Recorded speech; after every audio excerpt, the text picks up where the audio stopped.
Si ce ternissement se poursuit et qu'elle finit par s'assombrir complètement, c'est l'engourdissement grossier. Mais au stade de cet engourdissement grossier, il n'y a aucune manifestation corporelle.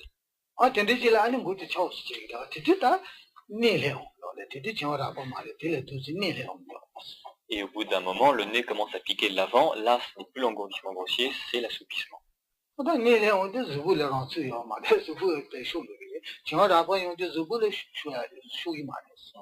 Au moment de l'assoupissement, c'est facile à repérer parce qu'il y a une perte de contrôle physique et donc votre tête baisse, alors que même pendant l'engourdissement grossier, vous avez encore un contrôle physique normal.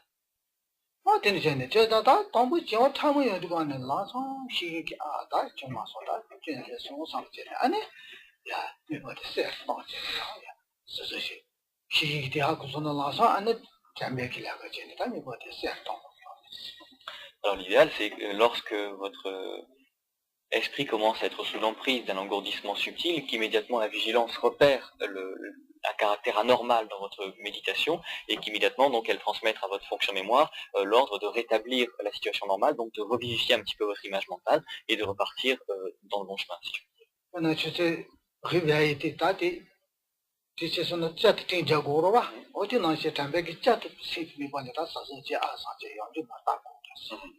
Et à ce moment-là, ce qui se passe dans votre esprit, c'est un petit peu comme lorsque vous redonnez un tour à votre montre, votre fonction mémoire donc se restimule un petit peu en disant « Oh là, il faut que je reste bien concentré » et hop, elle redynamise un petit peu cette image mentale.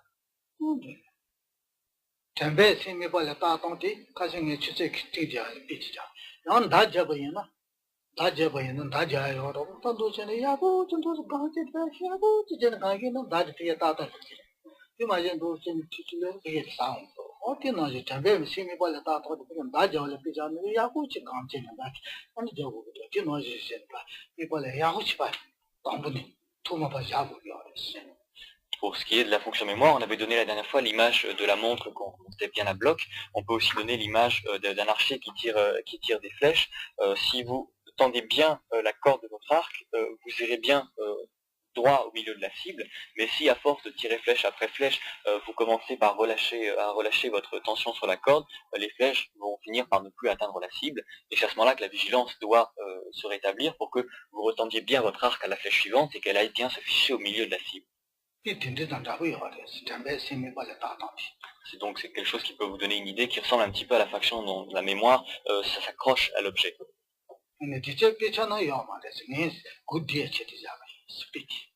Ça, c'est un exemple qui n'est pas traditionnellement inscrit dans les textes, mais que Kanipoche vous donne parce qu'il pense qu'il est un peu clair.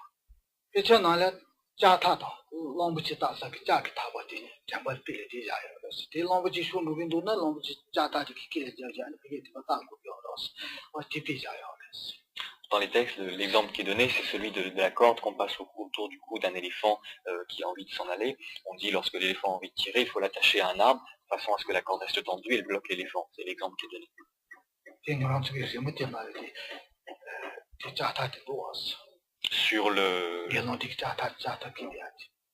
Sur l'exemple, sur les dessins que vous avez, vous devez avoir le moine qui représente le méditant, donc qui tient cet instrument dans les mains au cours de son évolution.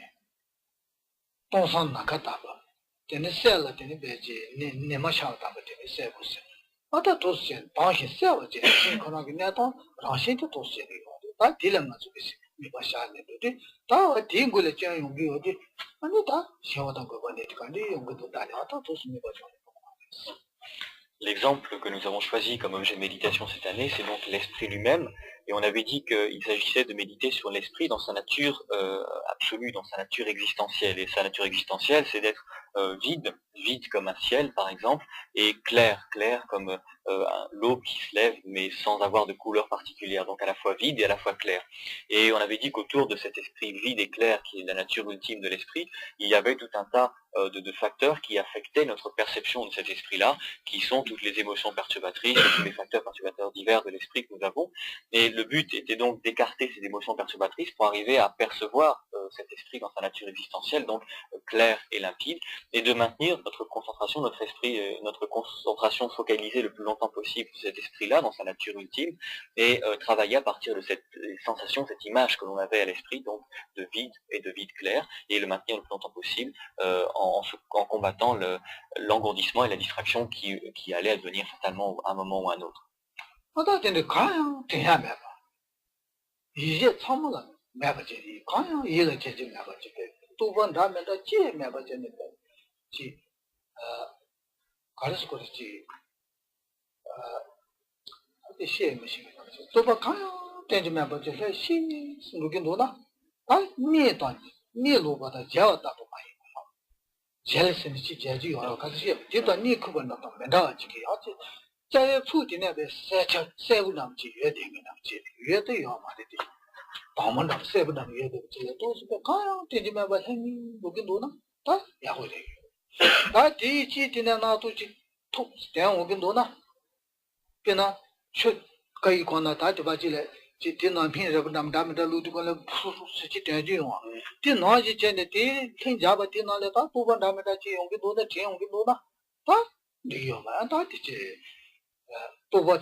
Et lorsque l'on va être concentré sur ce vide clair, bon, vide et clair, mais il n'y a pas vraiment de couleur dans cette clarté. Il est clair, mais il n'est pas lumineux. Il a simplement une texture de non-couleur, mais de non-couleur claire.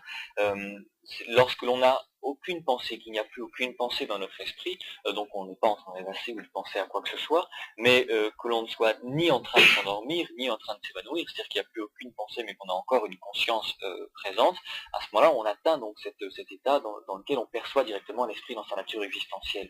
Mais dès qu'il y a une pensée qui va arriver dans ce vide clair, ne serait-ce que j'ai réussi, ou ça marche, un peu comme ça, c'est un petit peu comme quand on met un cachet effervescent dans de l'eau, il y a un petit peu de bulle qui se met à apparaître à la surface, aussitôt c'est fini, le charme est rompu si l'on peut dire, et on a perdu donc cette perception de l'esprit dans sa nature ultime, on est revenu à la gangue qui l'entourait.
Prenez garde, l'esprit, dans sa nature existentielle telle que nous le définissons, a une localisation qui est grosso modo au niveau du cœur. Les occidentaux localisent l'esprit au niveau de la tête, au niveau du cerveau. Là, il s'agit de l'esprit pensant, intuitif, etc., mais pas de l'esprit dans sa nature ultime, dans sa nature non intellectuelle. L'esprit dans sa nature non intellectuelle est localisé à peu près au niveau du cœur. Là, c'est le mental pensant qu'il a. Et lorsque l'on va arriver à cette perception du mental dans sa nature ultime, donc comme le mental un petit peu rayonne à partir de ce domaine du cœur, on va avoir un petit peu quelquefois l'impression qu'on ramène un petit peu à soi cet esprit et qu'il prend donc cette naissance vide et claire ici au niveau du cœur. Si vous faites l'effort de visualiser l'esprit comme étant quelque chose l'extérieur à vous, si vous visualisez de derrière lui ou devant lui, etc. Ça veut dire que vous projetez une image mentale vide à l'extérieur de vous-même, et donc l'image, même si vous arrivez à une sorte de perception de vide, quelque chose comme ça, ce n'est pas l'esprit dans sa nature ultime que vous percevez, c'est une création mentale que vous focalisez à l'extérieur. Donc prenez garde à bien différencier les deux.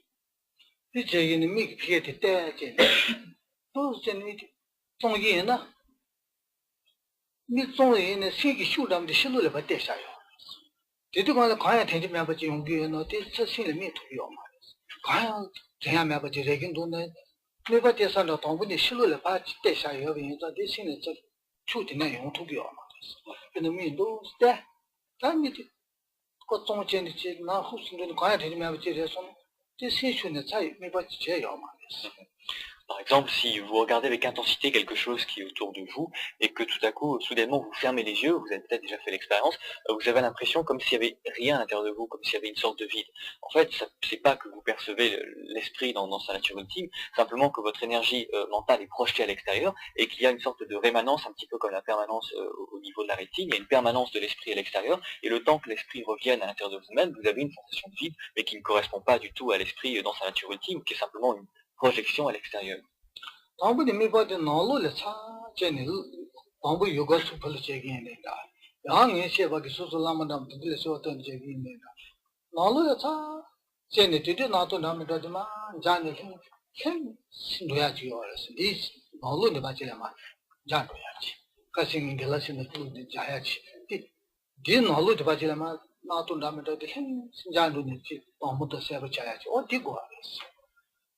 Parce qu'au départ, le but donc c'est de localiser bien cet esprit à l'intérieur de nous-mêmes, et ça c'est ce que l'on fait au travers du yoga du souffle, ou au travers de la méthode de la requête en amas, lorsque l'on disait l'autre jour dans le yoga du souffle, lorsqu'on inspire, à la dernière étape du yoga du souffle, on visualise plus qu'un fil à l'intérieur de soi-même, et lorsque on passe ce fil à l'image mentale, l'esprit est à l'intérieur de soi-même, on visualise quelque chose à l'intérieur de soi-même. Lorsqu'on fait une requête à son lama et qu'on visualise son lama qui vient se poser sur notre tête et qui descend en nous, il descend jusqu'au niveau du cœur, et donc on visualise encore une fois l'esprit au niveau du cœur. Et lorsque l'on fait ça, on disait l'autre jour, c'est un petit peu comme la mousse de la bière qui se résorbe à la surface de la bière, et bien petit à petit toutes les pensées commencent à s'atténuer, à disparaître, comme si elles s'effilochaient, il ne reste plus que cette sensation de vide, mais à l'intérieur toujours.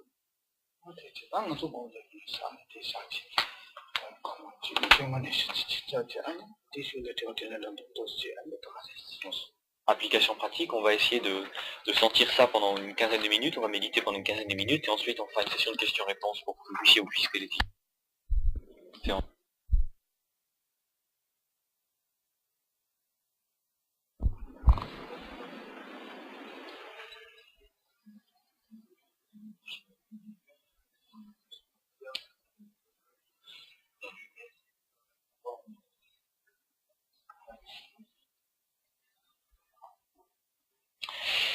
산모 기억이 니가 카투에 요래서 아니 그런 기동이 집중을 다야 요래배 시험나 그런 가사 갈아티 요새 파던데 가사디 세와 파던데 요리요 알았어. 네, 단단한 저기 세진 못다 사대 세 참게 못도 통통이 말했어.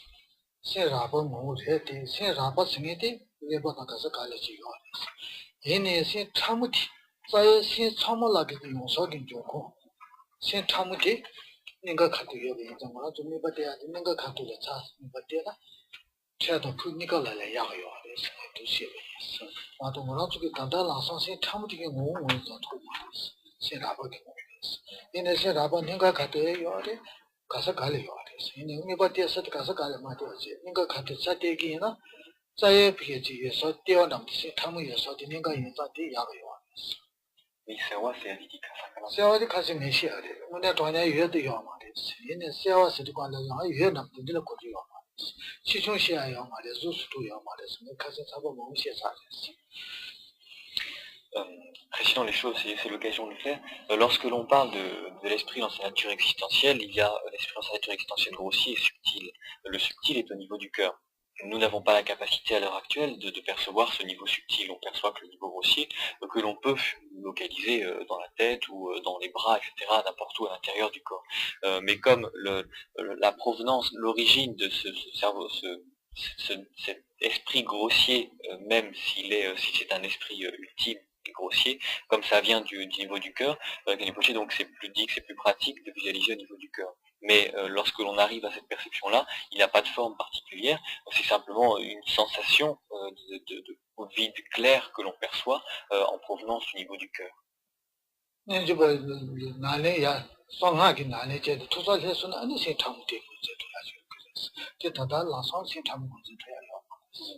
Lorsque l'on est yogin et que l'on arrive à un certain stade de développement dans la pratique des tantras, on arrive à percevoir réellement cet esprit au niveau du cœur. En ce qui nous concerne, c'est simplement une projection que l'on fait à l'intérieur.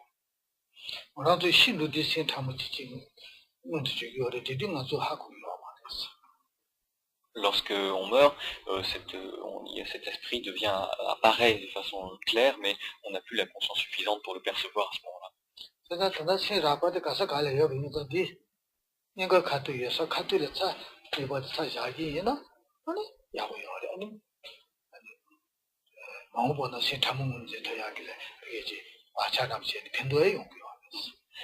Comme cet esprit grossier est un petit peu localisable partout dans le corps, si on prend d'emblée le parti de le visualiser au niveau du cœur, en plus de la facilitation que ça cause à notre visualisation, ça permet d'obtenir un certain entraînement et un bon signe pour que lorsque on meurt, on puisse localiser effectivement et percevoir effectivement cet esprit subtil dans sa forme fine.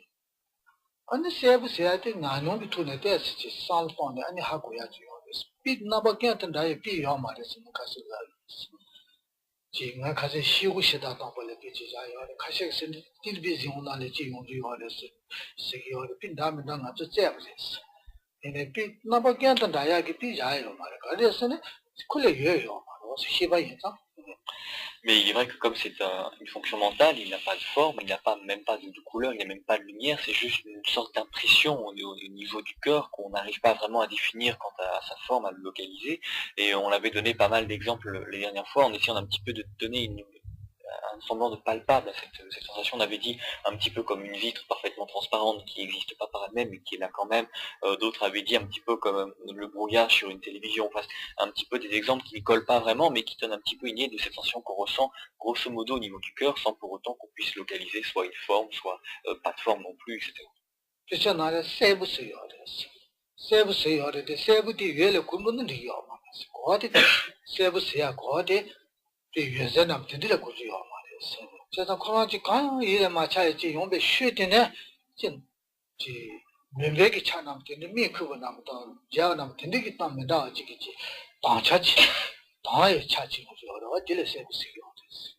Dans les textes, on dit clair, et clair ne doit pas être compris dans une acception de lumineux. Donc on ne peut pas dire non plus que ça a une forme irradiante ou quelque chose comme ça. La seule chose que l'on puisse dire, c'est que ça n'est pas sombre, comme l'esprit est sombre quand il s'endort ou quand on s'évanouit.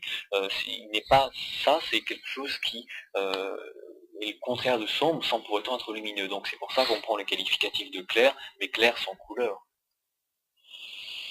Oui. Parce que je ne sais pas très bien à un moment donné, il a été dit l'esprit est réparti dans son corps.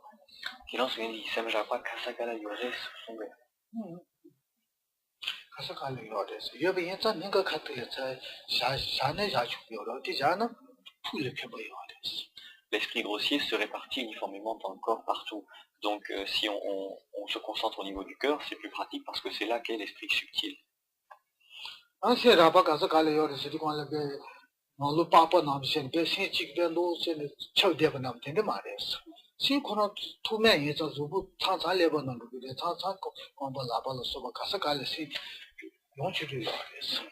Mais on dit que cet esprit est partout dans le corps, mais ça ne veut pas dire que sous la peau, en quelque sorte, il y aurait une sorte de forme qui recouvrirait toute notre contenance corporelle.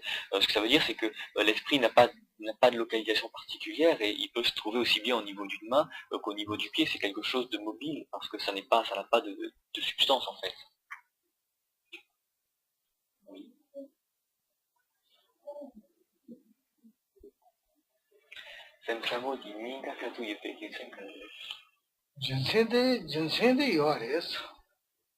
Il y a une raison à ça. Beaucoup de raisons à ça. Mais c'est pas facile à comprendre. 디 마시바디 이 마치바이나 다시 타카라카 준세 디 마시바디 이 미치야 텐데 얘나 준지시야테 칼레요 테스 칼레 조지 케기레스 또 준두체 뭐무치 준두체 보고서 아니 신기레스 Ça dit que c'est un cancane et Shingo 준세 마시바디 이 미치야 텐데 얘나 아니 준세 가르 고기레스 준두 친구지 고아레스 Et à la vérité, si l'on veut ne pas accorder foi à ce phénomène jusqu'à ce que l'on ait la connaissance de la raison ultime, ça risque de demander un certain temps, une certaine persévérance. 그러나 뒤걸에 신탐을 걸에 시기에는 나던 데는 시고 나던 데데 시니 뒤랑선지 까무치지는 시니 고치도요 말했어 지 주제를 미치려 마시는 랑선 고치도요 말했어 Par exemple, si on prend l'exemple donc de cet esprit subtil, si on veut savoir pourquoi il est au niveau du cœur, il faut parler un petit peu en termes tantriques, et ça c'est pas quelque chose qui peut s'expliquer en une minute, c'est quelque chose qui demande un petit peu de temps parce qu'il demande un petit peu une perception personnelle. 네, 다 시해버렸어. 요새 이게 타져요. 남배 지단 남배 종은 용야도 주생기 돈이 놓고 장장했어. 줄로 현도 나가지. 주생기 돈에 반도고 야지요. 그래서 주제 요래데 주생기 돈은 놓고 그랬으면 주지를 니네 주생 하다 시킨 때는 알레 필로소피 무슨 제지 계획이랬어. 맞죠? 내 필로소피 시 지나쪽에 필로소피 무슨 제는 또 계획이랬어. 아니 하고 야기 슈레 예지 못하냐 하고 원래 알레 주제는 또 주제 정도 네 손치스야지 필로소피 시에 그 말이었어. 그럼 마마 지쟁 다다 떼지 남들 라선 그러봐. 도스테 진짜라도 마선 도도 되게 지대가 소라시네. 너무 잘봐. 또 손치스야지 너도 되겠어. 필로소피 시야지 알레 도도인데 라선 마테 어쩌네. 대 힘비 주제 여비 주제라서 마마 지게 도다. 아니 도스 누구야지. Si l'on veut avoir l'explication des causes, il faudrait connaître la philosophie et donc avoir un certain parcours qui nous permet de pratiquer le raisonnement discursif de façon assez rapide et profonde pour accéder aux causes directes sans passer par les préliminaires, et ça c'est assez long, ça demande un certain temps. Et en fait c'est ce qu'il y a de plus long. La façon dont Kenpoche conçoit les enseignements, c'est que il vous donne un petit peu directement le résultat de ce que l'on obtient après donc tout ce parcours dans le raisonnement philosophique, discursif, etc. Un petit peu comme on transmet un objet. Mais pas de transmettre la façon dont on le fabrique, etc., tout ce qui fait que l'objet finit par être ce qu'il est, parce qu'il craint que ça prendrait trop de temps. Mais ce qu'il faudrait faire, et c'est effectivement comme ça que fonctionne le bouddhisme de façon générale, c'est partir de l'origine, remonter de cause en cause pour arriver finalement au phénomène final tel qu'il doit apparaître. Ça c'est le processus particulier du raisonnement bouddhiste, mais il craint que ça nous a beaucoup trop de labeur et de temps pour que nous puissions parvenir à ce résultat par nous-mêmes, donc il préfère prendre le biais et nous donner le résultat directement. Quoi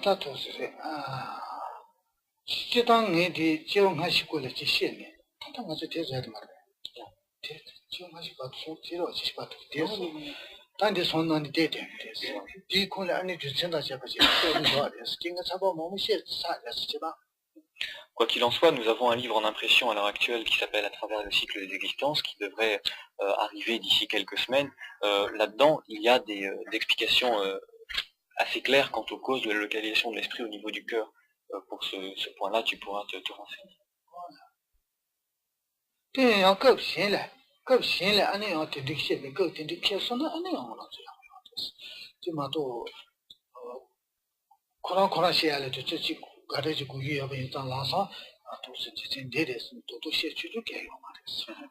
Et si l'occasion se présente, on pourrait effectivement aborder ce point plus en détail s'il vous intéresse, mais c'est quelque chose qui est difficile d'expliquer comme ça en quelques instants en disant c'est parce que comme ça, en une phrase, c'est quelque chose qui est assez long en fait, malheureusement.